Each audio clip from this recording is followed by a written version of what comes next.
Good morning students, CCA online education channel में आप सभी विद्यार्थियों का स्वागत है। लास्ट क्लास में बच्चों अपन ने पढ़ा था कि अपवर्तन से संबंधित कुछ घटनाएं जो होती हैं वो वहाँ तक अपन ने पढ़ लिया था। लास्ट क्लास के अंदर अपन ने वहाँ पे दो घटनाओं की चर्चा की थी। पहली घटना जो थी बच्चों वो थी जब प्रकाश का अपवर्तन होता है तो उसके परिणाम स्वरूप जो घटनाएं घटित होती हैं उनमें से दो घटनाओं के बारे में अपन ने जानकारी ले ली थी।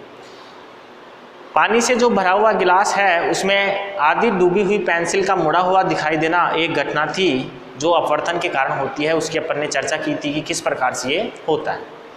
उसके बाद में अपन ने देखा था कि गिलास में डूबे हुए सिक्के का ऊपर उठा हुआ दिखाई देना भी दूसरी घटना थी जिसके बारे में अपन ने लास्ट क्लास में चर्चा कर ली थी। आज अपन जो नेक्स्ट चर्चा लेते हैं, नेक्स्ट जो घटना लेते हैं वो है बच्चों सूर्य उदय और सूर्य अस्त होने के कुछ समय पहले तक दिखाई देना। अर्थात जो तीसरी जो घटना है उसके बारे में अपन लिखते हैं यहाँ, सूर्य उदय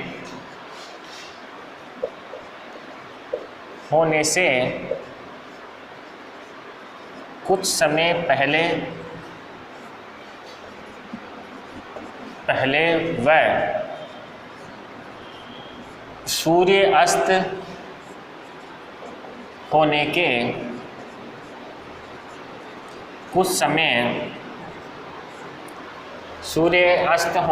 कुछ समय बाद तक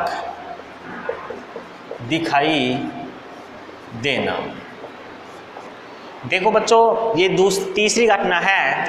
ये घटना भी अपवर्तन के कारण ही होती है और ये जो घटना होती है वो वायुमंडलीय अपवर्तन के कारण होती है।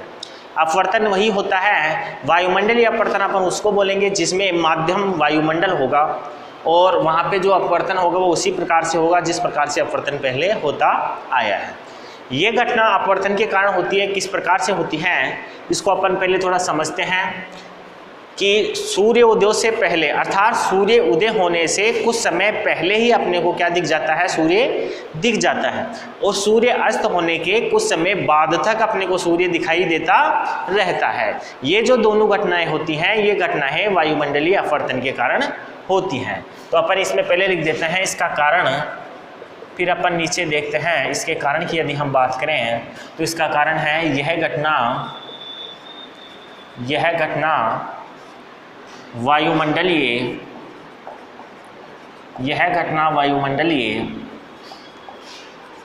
अपवर्तन के कारण होती है। देखो बच्चों ध्यान रखना, इस घटना का कारण क्या है? इस घटना का कारण है वायुमंडलीय अपवर्तन। एक शब्द में यदि आंसर आता है, पूछा जाता है तो आपको इस प्रकार से देना है कि यह घटना वायुमंडलीय अपवर्तन के कारण होती है। अब अपन डायग्राम बनाकर समझते हैं कि ये किस प्रकार से ये घटना होती है। जैसे बच्चों यदि हम बात करें तो ये जो है वो अगर हम माने ये आपके पृथ्वी है और आपको पता है कि पृथ्वी के बाहर चारों तरफ क्या है उपस्थित, वायुमंडल उपस्थित है। तो ये जो मैंने दूसरा घेरा बनाया है वो इस पृथ्वी का क्या है बच्चों, ये दूसरा घेरा पृथ्वी का वायुमंडल है। ये पृथ्वी है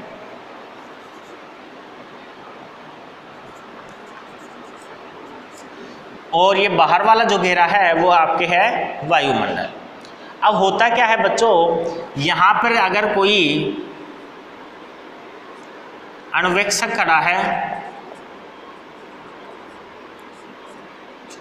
अन्वेक्षक यहाँ पे कोई खड़ा है जो ये देखता है कि इधर सूर्य उदय इधर होगा, ये मान लेते हैं पूर्व दिशा है आपकी और ये कौन सी है, पश्चिम। इधर से जब सूर्य उदय होगा तो बच्चों ध्यान रखना सूर्य हमेशा उदय तब होगा, अपने को तब दिखाई देगा जब वो क्षितिज से ऊपर आएगा। अब ये क्षितिज क्या होती है उसके बारे में पहले अपन देख लेते हैं कि जैसे आपके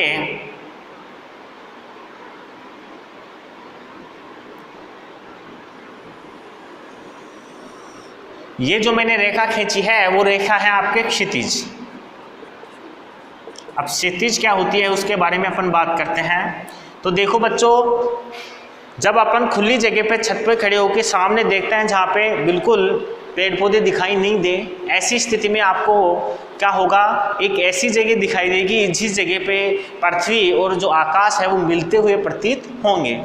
छत पे खड़े होकर आपको देखने पर या ऊंचाई पे खड़े होकर देखने पर आपको एक ऐसी जगह दिखाई देती है जिस जगह पे पृथ्वी और आकाश मिलते हुए प्रतीत होते हैं। वास्तव में वो जगह होती नहीं है, वो केवल काल्पनिक जगह होती है, लेकिन वो जो जगह होती है जो आपको दिखता है, ऐसा महसूस होता है कि यहाँ पे पृथ्वी और आकाश मिल रहे हैं, उस जगह को बोलते हैं क्षितिज। अर्थात जब आपके सूर्य इस क्षितिज से ऊपर आ जाएगा तब वो आपको दिखाई देने लग जाएगा, और जब तक क्षितिज से नीचे रहेगा सूर्य वो दिखाई नहीं देगा नियम के अनुसार।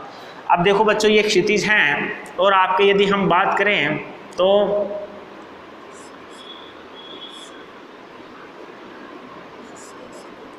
ये है सूर्य,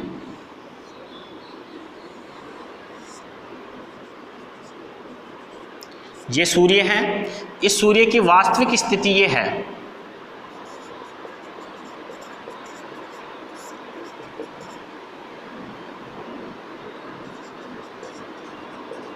अर्थात जब सूर्य उदय होता है उससे पहले सूर्य यहाँ पे है, ये आपके क्षितिज है, अर्थात क्षितिज से नीचे सूर्य है, वो आपको दिखाई नहीं देना चाहिए। लेकिन वो होता क्या है कि यहाँ से जो गुजरने वाली प्रकाश की किरण होती है वो क्या होती है, मैं यहाँ ले देता हूँ क्षितिज।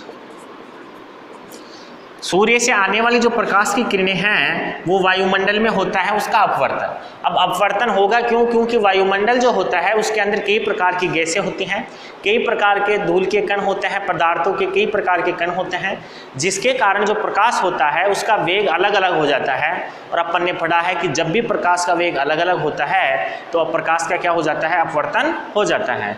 तो अर्थात वायुमंडल में विभिन्न प्रकार का माध्यम, अलग अलग प्रकार के माध्यम होने के कारण प्रकाश का क्या होता है, अपवर्तन होता है।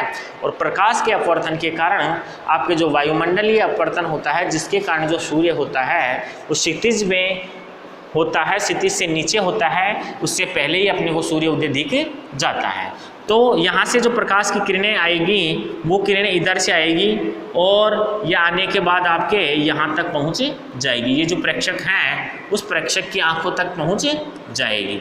अर्थात आपको ये जो सूर्य है वो परावर्तन के कारण सूर्य से आने वाली अपवर्तन के कारण सूर्य से आने वाली जो प्रकाश किरणें हैं वो पहुंच जाएगी प्रेक्षक के आंखों तक, और उसको ऐसे प्रतीत होगा कि ये जो प्रकाश किरणें जो आ रही हैं वो वास्तव में कहाँ से आ रही हैं, इस जगह से आ रही है। ऐसा सीधी आती हुई वो प्रकाश किरणें आपको दिखाई देंगी प्रेक्षक को। और ये सूर्य की जो स्थिति है, ये सूर्य की स्थिति उसको कहाँ दिखाई देगी, इस जगह पे, इस जगह पे आपको सूर्य दिखाई देगा। अर्थात सूर्य की कौन सी स्थिति है, ये है आभासी स्थिति, आभासी स्थिति। वास्तव में सूर्य यहाँ होगा, लेकिन होता क्या है कि सूर्य वास्तविक स्थिति ये है, लेकिन जब प्रकाश का अपवर्तन होगा, प्रकाश के अपवर्तन के कारण प्रकाश किरणें मुड़ के जो अन्वेक्षक है उसकी आंखों तक पहुंच जाएगी, और उसको ऐसे लगेगा कि ये प्रकाश किरणें यहाँ पर जो सूर्य है उस प्रकाश किरणें यहाँ पर जो सूर्य है वहाँ से आ रही है प्रकाश की किरणें। इसलिए वास्तविक स्थिति से पहले ही आपको क्या दिख जाता है, सूर्य दिख जाता है, और ये घटना वायुमंडलीय अपवर्तन के कारण होती है। इसी प्रकार यदि हम देखें सूर्य उदय वाली स्थिति है, सूर्य अस्त वाली स्थिति में यदि हम देखें तो इस साइड के अंदर ये होगी आपके क्षितिज। ये जब क्षितिज होगी तो आपके सूर्य पहुंच जाएगा यहाँ पर क्षितिज के नीचे, और प्रकाश किरणें पहुंचती रहेगी कहाँ पे, इधर से प्रकाश किरणें आती रहेंगी और अन्वेक्षक को लगेगा कि अभी सूर्य कौन सी जगह पे है, इस जगह पर जो आभासी स्थिति है इस जगह पे सूर्य उपस्थित है। यही कारण है कि सूर्य अस्त होने के बाद भी कुछ समय तक दिखाई देता है, और ये वह घटना होती है वायुमंडलीय अपवर्तन के कारण। तो आप ये लिख सकते हैं ये आभासी स्थिति है, आभासी स्थिति, और ये है वास्तविक स्थिति। ये आभासी स्थिति, ये वास्तविक स्थिति है। ये है सूर्य अस्त, सूर्यास्त, और ये क्या है बच्चों, ये है सूर्योदय। सूर्योदय। सूर्योदय की स्थिति में इस प्रकार से दिखाई देगी, सूर्यास्त की स्थिति में आपको इस प्रकार से अस्त होने के बाद भी कुछ समय तक दिखाई देगा सूर्यास्त के बाद, और सूर्य उदय होने से कुछ समय पहले ही आपको उसकी आभासी स्थिति दिख जाएगी। इस कारण सूर्य उदय होने से पहले और सूर्य अस्त होने के बाद तक कुछ समय तक दिखाई देता है।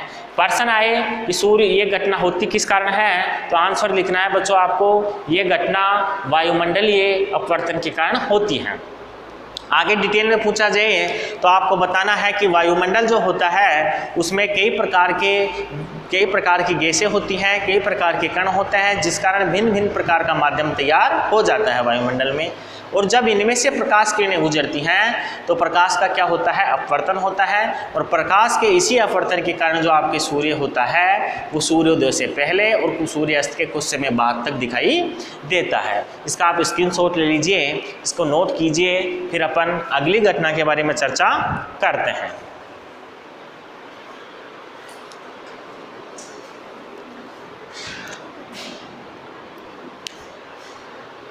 चलिए ठीक है बच्चों,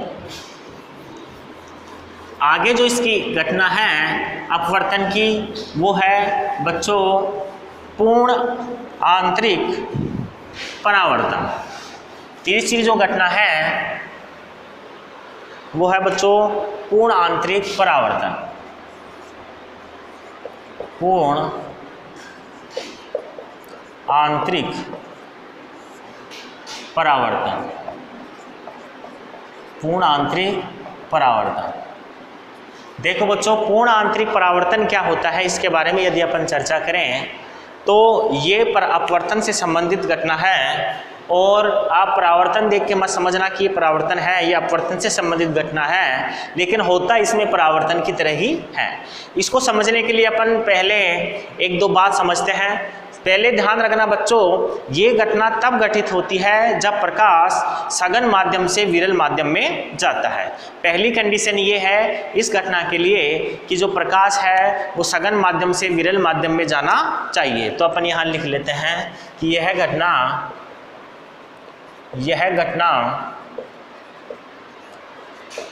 तब घटित होगी जब प्रकाश सघन माध्यम से विरल माध्यम में जाता है। देखो बच्चों, ये पहली घटना है कि इस स्थिति के अंदर ही ये प्रकाश के आपके जो अपवर्तन है उसकी घटना घटित होगी जब प्रकाश किधर से जाएगा, जब प्रकाश आपके सघन माध्यम से विरल माध्यम में जाएगा, उसी स्थिति के अंदर ये घटना घटित होगी। अब आगे अपन देखते हैं कि इस घटना में क्या होगा। आपको पता है कि जब सघन माध्यम से विरल माध्यम में प्रकाश जाता है तो प्रकाश किरण अविलंब से क्या होती है, दूर हट जाती है। इसके बारे में अपन थोड़ा सा एक डायग्राम बना के समझते हैं इसमें होता क्या है।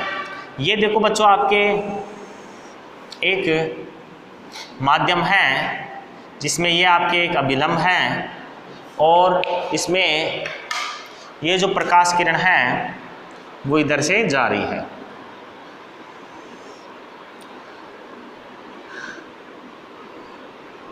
ये इसका मूल मार्ग है, लेकिन ये मूल मार्ग से विचलित होकर ये इधर जाएगी। क्योंकि ये माध्यम है वो विरल है, इसको अपन देख देते हैं बच्चों। ये क्या है आपके, ये है हवा, और ये जो नीचे है वो माध्यम कौन सा है, यह है आपके पानी। जब प्रकाश पानी से हवा में जाएगा तो सघन माध्यम से विरल माध्यम में जाएगा, जिसके कारण प्रकाश जो किरण होगी वो अविलंब से दूर हट जाएगी। अब यहाँ पे अगर हम देखें तो ये कौन हो गया बच्चों, कौन सा, ये कौन हो गया बच्चों आपके आर, कोण आर। और ये जो कोण है वो कोण है बच्चों आई। ये कोण आई है, ये कोण आर है। पहली बात, जब प्रकाश सघन माध्यम से विरल माध्यम में जाएगा उसी स्थिति में यह अपवर्तन हो, पूर्ण आंतरिक परावर्तन होगा। प्रकाश जब सघन माध्यम से विरल माध्यम में जाएगा तो अविलंब से दूर हटेगा। ठीक है, अब अपन देखते हैं इस स्थिति के अंदर यदि हम, जब प्रकाश सघन माध्यम से विरल माध्यम में जा रहा है, इस स्थिति में यदि हम आपतन कोण का मान अर्थात कोण आई का मान इतना कर दें कि जो ये अपवर्तन कोण है अर्थात कोण आर है उसका मान कितना हो जाए 90 डिग्री। इस स्थिति में कोण आई को अपन बोलते हैं क्रांतिक कोण। तो अपन डायग्राम बना के क्रांतिक कोण को एक बार देखते हैं, फिर आगे देखते हैं ये क्या होता है। ये एक वो ही स्थिति है पहले वाली, सघन माध्यम से विरल माध्यम में प्रकाश किरण जारी है। अपन ने क्या किया, ये कोण आई जितने डिग्री था उससे इसका कोण बढ़ाया और इतना बढ़ाया कि ये जो कोण आर है उसका मान 90 डिग्री हो जाए, मतलब ये आपतित किरण इस जो अक्ष है उसके समानांतर हो जाए। तो अर्थात आपको कोण आई का मान क्या करना है, इतना बढ़ाना है कि आपके ये आर का कोण का मान कितना हो जाए, ये 90 डिग्री हो जाए। ये कोण हो गया आपके कोण आई और ये कोण आर, और प्रकाश किरण आपके ये इधर से हो गई, इधर से जा रही है ये। अर्थात जब प्रकाश किरण कौन से माध्यम से, सघन माध्यम से विरल माध्यम में जाएगी तो ऐसी स्थिति में आपके किसका आपतन कोण का मान इतना कर दें कि अपवर्तन कोण का मान कितना हो जाए, 90 डिग्री हो जाए, तो इस कोण को बोलते हैं क्रांतिक कोण। मैं यहाँ पे नोट कर देता हूँ कि क्रांतिक कोण होता क्या है। क्रांतिक कोण, देखो बच्चों, जब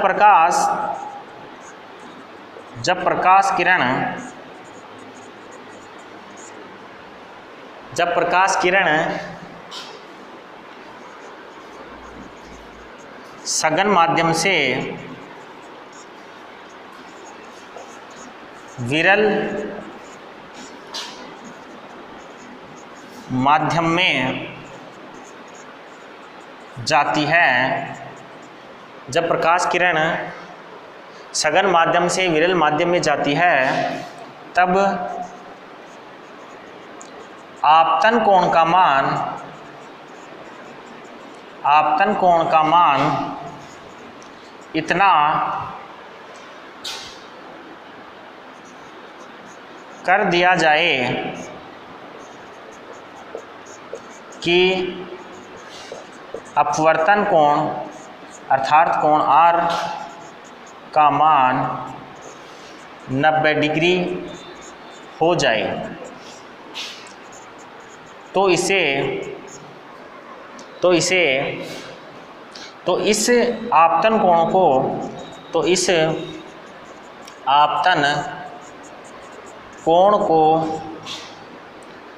कोण को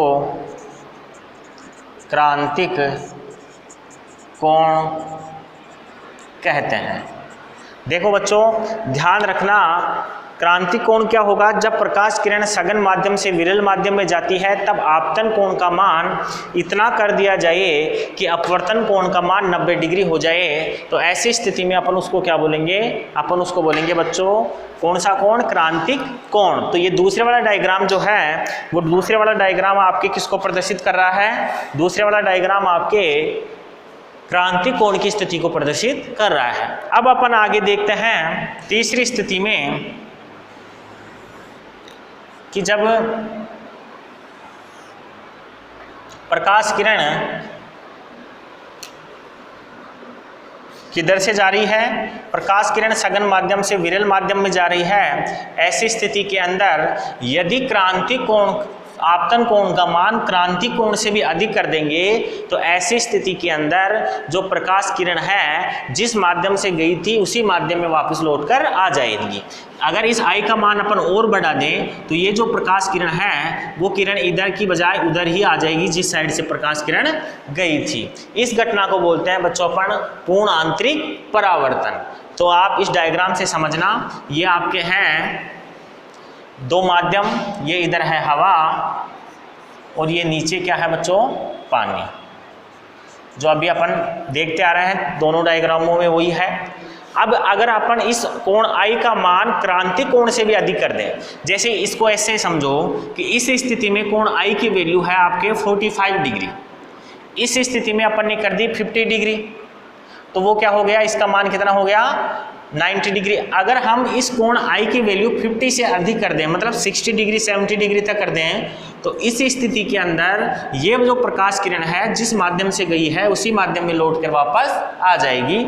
इसे बोलेंगे अपन पूर्ण आंतरिक परावर्तन। तो इसको आप ऐसे समझना कि इधर से ये प्रकाश किरण जा रही है,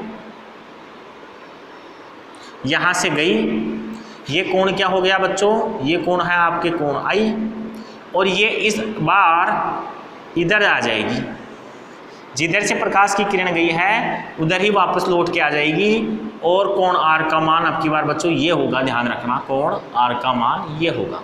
और ये आपके कौन सा माध्यम है, पानी है, दूसरा माध्यम है।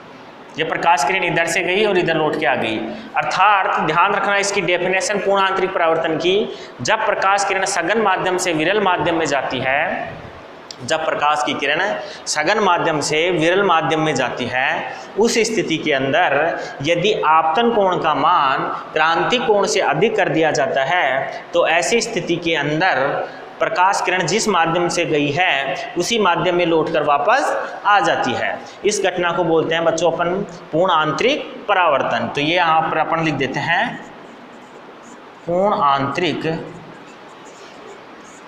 परावर्तन का रेखा चित्र। ये पूर्ण आंतरिक परावर्तन का रेखा चित्र है बच्चों, जिसमें प्रकाश की किरण जिधर से गई उसी माध्यम से वापस लौटकर आ गई है। हम इसको नामांकित कर सकते हैं, ये है आपके अभिलंब, ये है आपके आपतन किरण,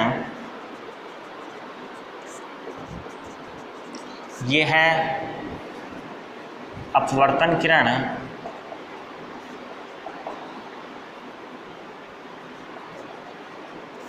और ये कोण आई, ये आर है। ऐसे ही इन दोनों के अंदर भी यही होगा।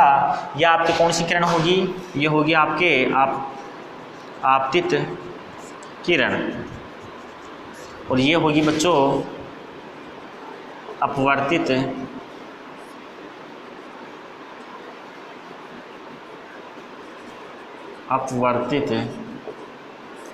किरण, और ये आपके होगा अभिलंब। इसको ध्यान रखना बच्चों। ये पूर्ण आंतरिक परावर्तन की घटना है, ये क्रांतिक कोण के बारे में है, और ये साधारण आप जानते ही हो जब सघन माध्यम से प्रकाश विरल माध्यम में जाता है। यहाँ मैं डेफिनेशन नोट कर देता हूँ। पूर्ण आंतरिक परावर्तन, पूर्ण आंतरिक परावर्तन। देखो बच्चों यहाँ देखना आप, जब प्रकाश किरण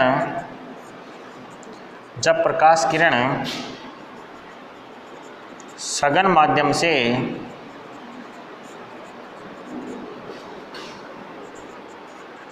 विरल माध्यम में जाती है, तब आपतन कोण का मान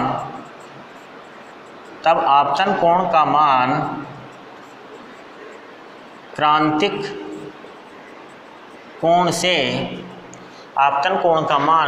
कोण से अधिक करने पर प्रकाश किरण उसी माध्यम में लौटकर आ जाती है, जिधर से गई है। इसे पूर्ण आंतरिक परावर्तन कहते हैं। देख लो बच्चों, यहाँ पे ध्यान रखना कि ये जो घटना है वो पूर्ण आंतरिक परावर्तन की घटना तब होगी जब प्रकाश किरण हमेशा सघन माध्यम से विरल माध्यम में जाएगी। अगर हम क्रांतिक कोण से अधिक आपतन कोण का मान कर देंगे तो ऐसी स्थिति में जो प्रकाश किरण है जिस माध्यम से गई है उसी माध्यम में लौटकर वापस आ जाएगी, और इस घटना को अपन बोलेंगे पूर्ण आंतरिक परावर्तन। यहाँ पे इस चीज़ को भी आप ध्यान रखना कि क्रांति कोण क्या होता है, कई बार एग्जाम में पूछ लिया जाता है। और पूर्ण आंतरिक परावर्तन की डेफिनेशन याद रखना, दोनों तीनों ये डायग्राम अच्छे से समझना और इस घटना के बारे में ध्यान रखना कि ये घटना तभी घटित होगी जब प्रकाश किरण सघन माध्यम से विरल माध्यम में जाएगी।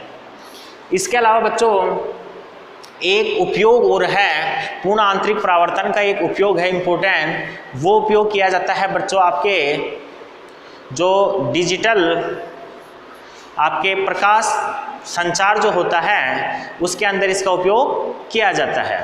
प्रकाश संचार के लिए जो संचार की व्यवस्था होती है उसमें जो डिजिटल फाइबर जो होते हैं, वो डिजिटल फाइबर के लिए ऑप्टिकल्स फाइबर्स जो ढाले जाते हैं, उन ऑप्टिकल्स फाइबर्स में यही प्रक्रियाएं होती हैं। जो पुंज प्रकाश पुंज होता है उसका पूर्ण आंतरिक परावर्तन होता है, इसी के द्वारा जो संदेश होते हैं वो पहुंचाए जाते हैं। तो ऑप्टिकल्स फाइबर्स में इसका उपयोग होता है, इसे आप यहाँ लिख लेना, मैं यहाँ नोट कर देता हूँ।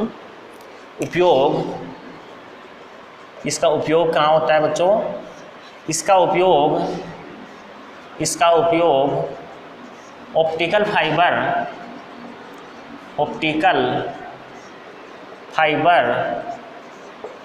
के रूप में संचार व्यवस्था में किया जाता है।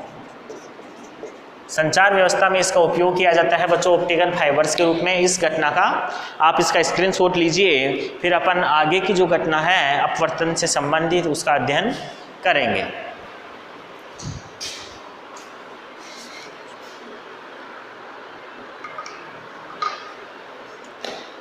चलिए बच्चों ठीक है, आज अपन यहीं तक क्लास लेंगे। नेक्स्ट क्लास के अंदर अपन नेक्स्ट जो घटना है अपवर्तन से संबंधित उसका अध्ययन करेंगे। आज क्लास यहीं तक रहेगी। थैंक यू, धन्यवाद।